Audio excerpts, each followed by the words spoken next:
Membaca Al-Quran di sisi kuburan. Ia berkata, tidak mengapa membaca Al-Quran di sisi kuburan, dan telah diriwayatkan dari Imam Ahmad bahwa beliau berkata, apabila kalian masuk ke pemakaman, bacalah ayat kursi dan 3 kali Qul huwallahu ahad. Kemudian ucapkanlah ya Allah. Jadikanlah keutamaannya untuk para penghuni kubur, dan diriwayatkan pula dari beliau bahwa beliau berkata membaca Al-Quran di sisi kuburan adalah bid'ah. Imam Ahmad bin Hanbal pun menyatakan ini bid'ah, teman-teman. Yang ingin mereka benarkan adalah potongan dalil yang lemah tadi. Potongan dalil yang lemah itu yang ingin mereka pakai. Sedangkan yang kuat-kuat seperti ini mereka tinggalkan untuk membenarkan amalia bid'ah mereka.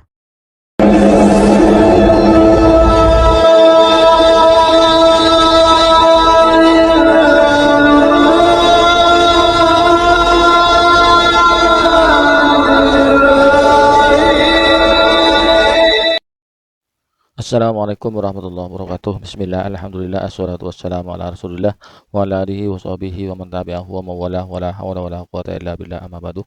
Sahabat Cahayati yang dirahmati oleh Allah, alhamdulillah di kesempatan kali ini kita jumpa lagi di channel YouTube kami Cahayati 80. Mudah-mudahan kita senantiasa mendapatkan rahmat dan nikmatnya, dimudahkan segala usahanya dan dilancarkan rezekinya, amin ya rabbal alamin.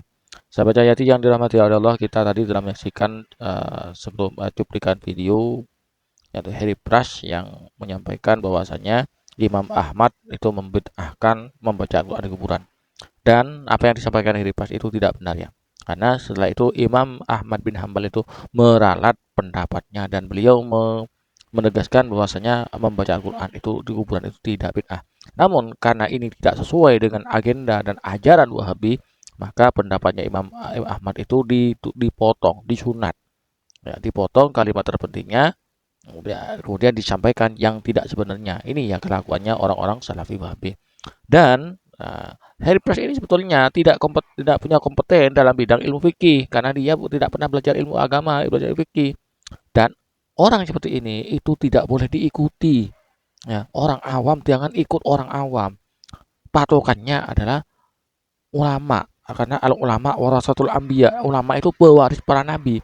Banyak sih ulama, masih banyak ulama, tidak kekurangan ulama. Kenapa sih harus mengikuti orang yang tidak kompeten dalam bidang ini gitu loh. Allah tegas-tegas berfirman dalam Al-Qur'an, was'alu ahla dzikri, bertanyalah kepada orang yang ahlu dzikir. Ahlu dzikir itu ulama menafsirkan orang berilmu ya. Bukan ahli silat yang disuruh diikuti. Was'alu ahlu silat tidak, tapi dalam Quran itu was'alu ahla dzikir. Orang yang berilmu, bukan ahli silat gitu loh. Kita itu tidak kekurangan ulama. Kenapa sih harus mengikuti orang yang seperti ini ya? Kami tidak, cuman kasihan ya. Orang seperti ini sudah tidak punya sanad keilmuan yang jelas ya. Kemudian berdasarkan Google ya, searching di YouTube, di Google, kemudian disampaikan. Ini tidak boleh seperti itu. Dalam masalah agama tidak boleh seperti itu, harus jelas sanadnya. Ya, kemudian pertanggungjawabannya di akhirat nanti bagaimana kalau itu apa yang disampaikan itu tidak sesuai yang pernah disampaikan oleh ulama, bagaimana, apakah berani bertanggung jawab? Seperti itu. Ulama kita banyak, kita tidak kekurangan ustaz, tidak kekurangan ulama, banyak kok. Kenapa mestinya kok orang awam yang seperti ini yang diikuti gitu loh. Bapak Ibu sahabat Cahayati yang dirahmati Allah, mari kita simak penjelasan berikut ini tentang membaca Al-Quran di kuburan ya, bantahan kami terhadap Harry Pras. Mari kita simak videonya. Sahabat Cahaya Hati 80. Seringkali kita mendengar kelompok sebelah mencatut nama Imam Ahmad bin Hanbal untuk mengharamkan pembacaan Al-Quran di sisi kuburan. Mereka bilang Imam Ahmad menyebutnya bid'ah. Padahal, ada kisah masyhur di mana Imam Ahmad justru meralat pendapatnya dan memperbolehkannya. Mari kita luruskan sejarah dan dalil ini agar kita tidak termakan potongan informasi yang menyesatkan. 2. Narasi bantahan ilmiah. A. Sejarah rujuk meralat pendapat. Imam Ahmad, riwayat otentik dalam kitab-kitab madhab Hanbali seperti kitab Al-Mughni karya Ibnu Qudamah dan Al-Furu karya Ibnu Muflih menceritakan bahwa suatu ketika Imam Ahmad melihat seseorang membaca Al-Quran di kuburan lalu beliau melarangnya. Namun, seorang muridnya yang bernama Muhammad bin Qudamah Al-Jauhari bertanya kepada beliau tentang riwayat dari sahabat Nabi, Ibnu Umar R.A. Setelah Imam Ahmad mendengar riwayat bahwa Ibnu Umar berwasiat agar di sisi kepalanya dibacakan awal dan akhir surat Al-Baqarah saat dimakamkan, Imam Ahmad berkata, Irja faqul lirrajuli yaqra'u. Kembalilah dan katakan kepada orang itu agar ia meneruskan bacaannya di kuburan.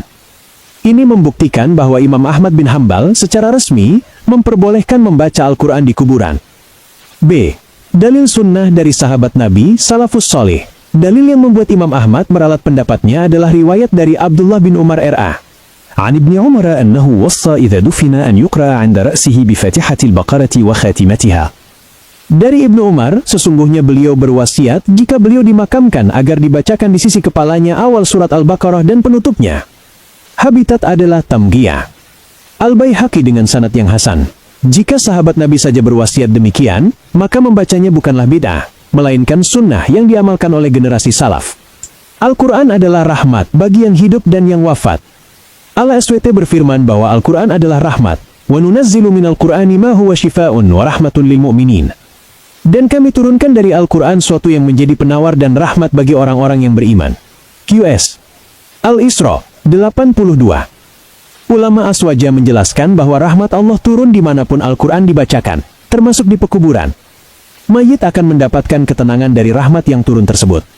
Al-Imam Ibnu Qudamah Al-Maqdisi, ulama besar rujukan madhab Hanbali, madhab yang diklaim diikuti Wahabi, menegaskan dalam kitab Al-Mughni, membaca Al-Quran di kuburan tidaklah makruh. Itulah pendapat yang dipegang oleh Imam Ahmad setelah beliau meralat pendapat sebelumnya. Sahabat Cahaya Hati 80, dari sini kita belajar bahwa janganlah mengambil pendapat ulama secara sepotong-sepotong. Imam Ahmad bin Hambal adalah pejuang sunnah, dan beliau telah melegalkan pembacaan Al-Quran di kuburan setelah mengetahui adanya riwayat dari sahabat Nabi.